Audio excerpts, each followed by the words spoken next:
Pakistan versus south Africa versus Pakistan के हवाले से हमारी डिस्कशन हुई, बट उस पूरे टाइम फ्रेम में एक बहुत बड़ा लॉस, हाँ सीरीज तो हमारे ये लॉस जरूर हुआ, मगर एक बहुत बड़ा लॉस, दैट इज साइम अय्यूब। साइम अय्यूब की इंजरी के हवाले से डॉक आपकी तरफ वापस आएंगे, और साइम अय्यूब की इंजरी जिस तरह अभी इस वक्त बताई जा रही है, officially it is set to be 6 weeks और 6 वीक, मगर कल उनके डॉक्टर से मुलाकात होगी और उसके बाद एक फाइनल कंफर्मेशन आएगी। What's your take on that? देखें सवेरा, इसमें थोड़ा सा मेरे लिए तो ये बहुत मेरी फील्ड है, सो रेलेवेंट है। एक तो ये इंजरी हुई क्यों, ये हुई ऐसे कि प्रोबेबली उन्होंने नए स्पाइक्स पहने थे और हर ग्राउंड पे एक रिबाउंड होता है, तो शायद इनके नेल्स बड़े थे जिसकी वजह से ये बैलेंस नहीं कर सके, ट्विस्ट होके उस पर वेट आ गया। अच्छा, अब आपने जब एंकल इंजरी की बात की, ये 6 हफ्ते तो मुझे समझ नहीं आ रहा कि शायद गला ख़राब है या फ्लू है तो एंटीबायोटिक दे के ये ठीक कर लेंगे, क्योंकि 2 किस्म की इंजरीज तो बहुत किस्म की होती हैं, जिसमें लिगामेंट होता है, जिसमें बोन इन्वॉल्व हो, अगर फ्रैक्चर हो वो होता है, टेंडन इन्वॉल्व हो वो होता है। एंकल एक मोबाइल और हाइपर मोबाइल जॉइंट है, जिस पे आपको ये समझने की ज़रूरत है कि आपका जो बॉडी वेट होता है उसका 4 to 6 टाइम्स नी लेता है, यानी 4 टाइम्स अगर आप चल रहे हो, 6 टाइम्स अगर आप एलिवेशन पे जा रहे हो, और 10 टाइम्स अगर आप भाग रहे हो, तो बॉडी वेट नीज पे डिस्ट्रीब्यूट होता है, और वो इक्वली दोनों एंकल्स जो हैं वो फिर आपको बैलेंस करते हैं और वेट डिस्ट्रीब्यूशन करते हैं। और ये बहुत ही टैलेंटेड और बहुत ही ब्रिलियंट किस्म का बैट्समैन है, यंग है, एस्टैब्लिश हो चुका है, इसका फ्यूचर है, और ये पाकिस्तान का नहीं बल्कि ये एक बहुत अच्छा क्रिकेटर, बहुत ऊंचा क्रिकेटर बन सकता है। So at the end of the day, अभी पहले तो मुझे जो खबर है वो ये है कि इनका एंकल शायद फ्रैक्चर है, और अगर फ्रैक्चर है तो इसमें पहले तो आपकी उस वक्त एक्यूट मैनेजमेंट होती है, वो जो आपने देख लिया उनको उन्होंने कास्ट कर दिया था और इमोबिलाइज कर दिया था, पेन मैनेजमेंट होती है। फिर उसके बाद आप इनके स्कैन्स करके एग्जैक्ट डायग्नोसिस करते हैं, क्योंकि ये बड़ा कॉम्प्लेक्स जॉइंट होता है, क्योंकि इसमें लिगामेंट्स जो हैं वो ऐसे होते हैं जैसे इलास्टिक नहीं होता, तो उसमें बोन्स जोड़ा होता है क्योंकि इसकी मूवमेंट्स इसमें हर एंगल पे, हर एक्यूट एंगल पे होनी होती हैं, मूवमेंट्स होनी होती हैं।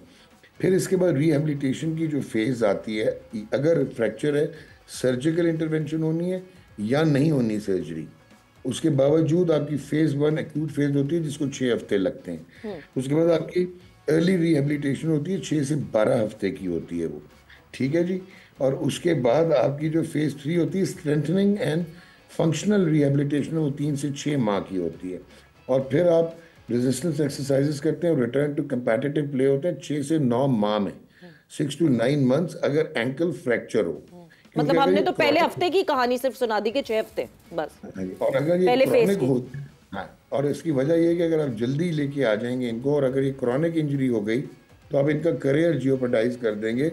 शहनशाह अफरीदी के नी का एग्जाम्पल आपके सामने है कि उनकी बॉलिंग डायनामिक्स और एक्शन ही चेंज हो गया बिकॉज उनकी रिहेबिलिटेशन ठीक नहीं थी। अच्छा, अगर ये सिर्फ फ्रैक्चर नहीं है और एंकल ट्विस्ट या लिगामेंट इंजरी है, तो 6 से मतलब पहले 2 हफ्ते में तो आप रिहेबिलिटेशन स्टार्ट करते हैं, फिर सब एक्यूट फेज होती है जो कि 2 से 6 हफ्ते की होती है, ठीक है। उसमें आपके ये आप रिस्टोर करते हैं मूवमेंट्स को, वेट बेयरिंग शुरू करते हैं, स्ट्रेंथनिंग शुरू करते हैं। फिर फेज 3 होती है functional rehabilitation, enhancing the strength, जो 6 से 10 हफ्ते की होती है। ये हम बात कर रहे हैं कि सिर्फ लिगामेंट इंजर्ड हो।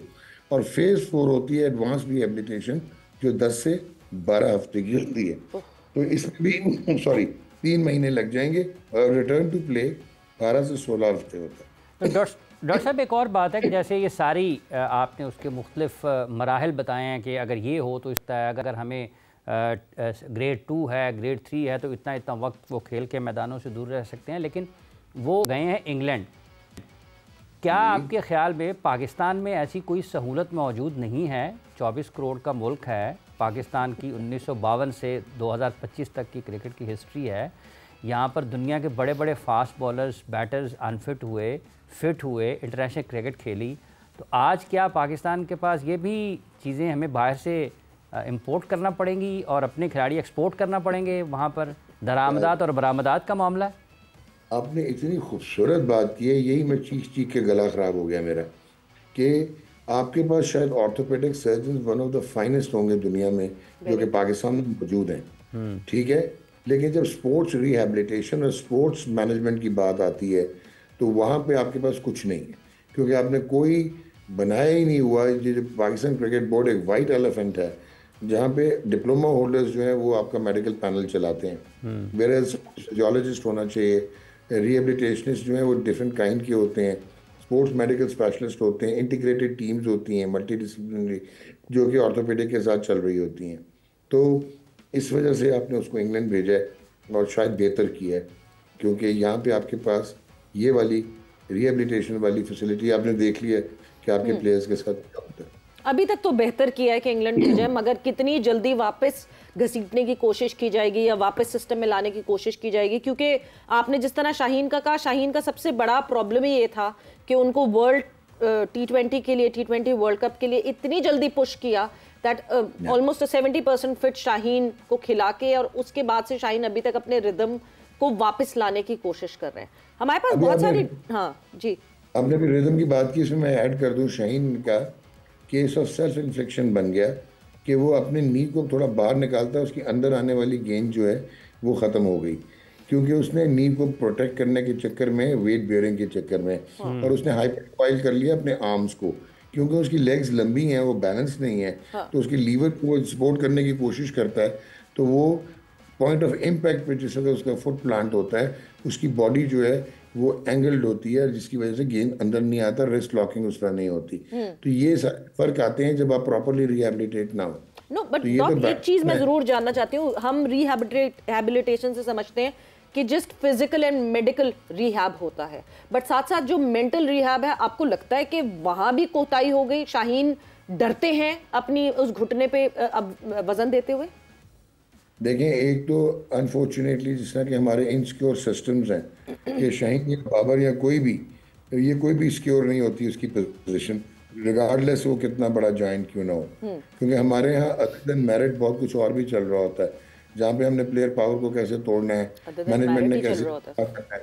हाँ, सो अनफॉर्चुनेटली एक तो वो प्रेशर, फिर आपने कांस्टेंट जो खेलने का एक प्रेशर है वो साइकोलॉजिकल, आपके ये स्पोर्ट्स साइकोलॉजिस्ट क्यों होते हैं?